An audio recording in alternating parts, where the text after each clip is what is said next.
ఇవాళ అయోధ్యలో మహాద్భుత ఘట్టం ఆవిష్కృతం కాబోతోంది. బాలరాముడి విగ్రహానికి ఇవాళ రామ జన్మభూమి దగ్గర పూజలు చేస్తున్నారు. గణేశాంబికా పూజ, వరుణ సప్తఘృత మాతృకా పూజ ఇవాళ చేయబోతున్నారు. మధ్యాహ్నం 1:20 సంకల్పం చేస్తారు. రాముడి విగ్రహానికి జలాధివాసం, సాయంత్రం హారతి కార్యక్రమాలు ఉండబోతున్నాయి. అయోధ్య నుంచి మరింత సమాచారం అందించేందుకు మా ప్రతినిధి మహాత్మా ప్రస్తుతం మనకి లైవ్లో అందుబాటులో ఉన్నారు. మహాత్మా, ఇవాల్టి ప్రోగ్రామ్ షెడ్యూల్ అంతా ఎలా ఉంది? ఈరోజు అయోధ్యలో ఒక కీలక ఘట్టం ఆవిష్కృతం కాబోతుంది. అంతకంటే ముందు నేను మీకు ఒక అద్భుతమైన దృశ్యాన్ని చూపిస్తాను. మీరు దృశ్యాల్లో చూడవచ్చు.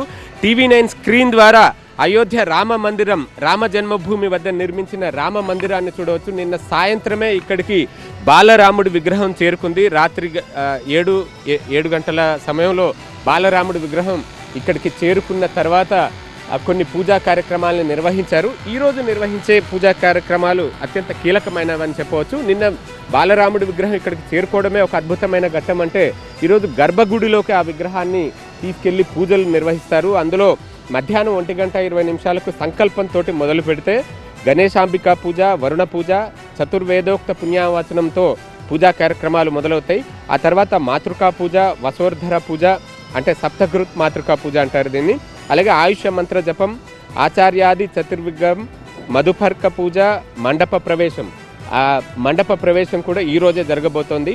అలాగే ఆ తర్వాత పృథ్వీ కూర్మ అనంత వరాహ యజ్ఞభూమి పూజ కూడా చేస్తారు. ఎందుకంటే విగ్రహ ప్రాణ ప్రతిష్ఠ సందర్భంగా ఇక్కడ యజ్ఞ యాగాదులు కూడా జరుగుతాయి కాబట్టి అందుకు సంబంధించిన పూజలు, దిగ్రక్షక పంచగవ్య ప్రోక్షణ, మండపాంగ వాస్తు పూజ, మండప సూత్రవేష్టనం, పాలు నీటితోటి విగ్రహానికి అభిషేకం, షోడశ స్తంభ పూజ. ఆ స్తంభాలకు మనం దృశ్యాల్లో చూస్తున్న స్తంభాలకు కూడా పూజాది కార్యక్రమాలని ఈరోజే నిర్వహించబోతున్నారు. వీటితో పాటు మండప పూజ అంటే తోరణం, ద్వారం, ధ్వజం, ఆయుధాలు, జెండా, దిక్పాలకులు, ద్వారపాలకులు, అక్కడున్న వీరందరికీ కూడా పూజాది కార్యక్రమాలు ఈరోజు జరుగుతాయి. ఇక చివరిగా ఆ విగ్రహానికి, బాలరాముడి విగ్రహానికి 51 ఇంచుల పొడవు అంటే దగ్గర 4 అడుగుల నుంచి 5 అడుగుల మధ్యలో ఉంటుంది ఆ ఎత్తు. 200 కేజీలకు పైగా బరువు కూడా ఉన్నట్టుగా మనకు తెలుస్తూ ఉంది. ఆ విగ్రహానికి జలాధివాసం అంటే నీటిలో కాసేపు ఉంచుతారు. ఆ తర్వాత గంధాదివాసం, గంధంలోనూ విగ్రహాన్ని ఉంచి సాయంత్రం ఆరాధన చేసి ఆ తర్వాత హారతితో ఇవాల్టి కార్యక్రమాలను ముగిస్తారు. రేపటి నుంచి కూడా ఇంకా చాలా కార్యక్రమాలు ఉన్నాయి. అయితే నిన్న ఆలయ ప్రాంగణంలోకి బాలరాముడి విగ్రహం ప్రవేశించడం ఒక అద్భుతమైన ఘట్టం అనుకుంటే, ఈరోజు గర్భగుడిలోకి విగ్రహాన్ని తీసుకెళ్లి పూజాది కార్యక్రమాలని నిర్వహిస్తారు. అక్కడ ఇప్పటికే శ్రీరామ యంత్రాన్ని ప్రతిష్ఠించారు. ఈ విగ్రహాన్ని కూడా అక్కడికి తీసుకెళ్లి ఇతర పూజా కార్యక్రమాలన్నిటినీ ఇవాల్టి నుంచి 4 రోజుల పాటు నిర్వహించి ఈ నెల 22న అద్భుతమైన ముహూర్తాన ప్రాణ ప్రతిష్టాపన కార్యక్రమాన్ని కూడా చేపట్టారు. అందుకు సంబంధించిన ఏర్పాట్లన్నీ కూడా ఇంకా చక్కచక్క జరుగుతున్నాయి. ఒకసారి కెమెరాని ఇటువైపు ప్యాన్ చేస్తే క్యూ కాంప్లెక్స్, లోపలికి వెళ్ళడానికి క్యూ లైన్స్, అలాగే వారిని తనిఖీలు చేసే ప్రస్తుతం తాత్కాలికంగా ఒక షెడ్లో ఇప్పుడు వచ్చే భక్తుల్ని తనిఖీ చేయడానికి ఏర్పాట్లు చేశారు. కానీ ఆ తర్వాత ఇక్కడ ఇటువైపు ఈ షెడ్ నిర్మాణంలో ఉన్నది చూడొచ్చు. అక్కడ వరుసగా 4 డోర్ ఫ్రేమ్ మెటల్ డిటెక్టర్స్, వాటి గుండా భక్తులు వెళ్ళేలాగా ఏర్పాట్లు ఇవన్నీ కూడా చేశారు. సాధారణంగానే ఇలాంటి కీలకమైన ఆలయాల్లో, అది దక్షిణాదిన ఉన్న తిరుమల తిరుపతి దేవస్థానం కావచ్చు, మరేదైనా కావచ్చు, లోపలికి వెళ్ళే భక్తులు దగ్గర ఎటువంటి వస్తువులు అంటే సెల్ ఫోన్లు ఇలాంటివి కూడా అనుమతించకుండా ముందుగానే నిబంధనలు పెడతారు. అలాగే వారిని బాడీ స్కానింగ్ ఇవన్నీ నిర్వహించిన తర్వాతనే ఆలయంలోకి ప్రవేశింపజేస్తారు.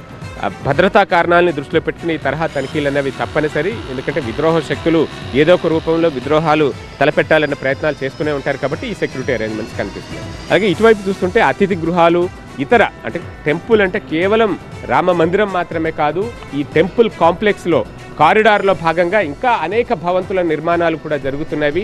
అవన్నీ యుద్ధ ప్రాతిపదికన నిర్మాణ పనులు జరుగుతున్న దృశ్యాలు మనం చూస్తున్నాం.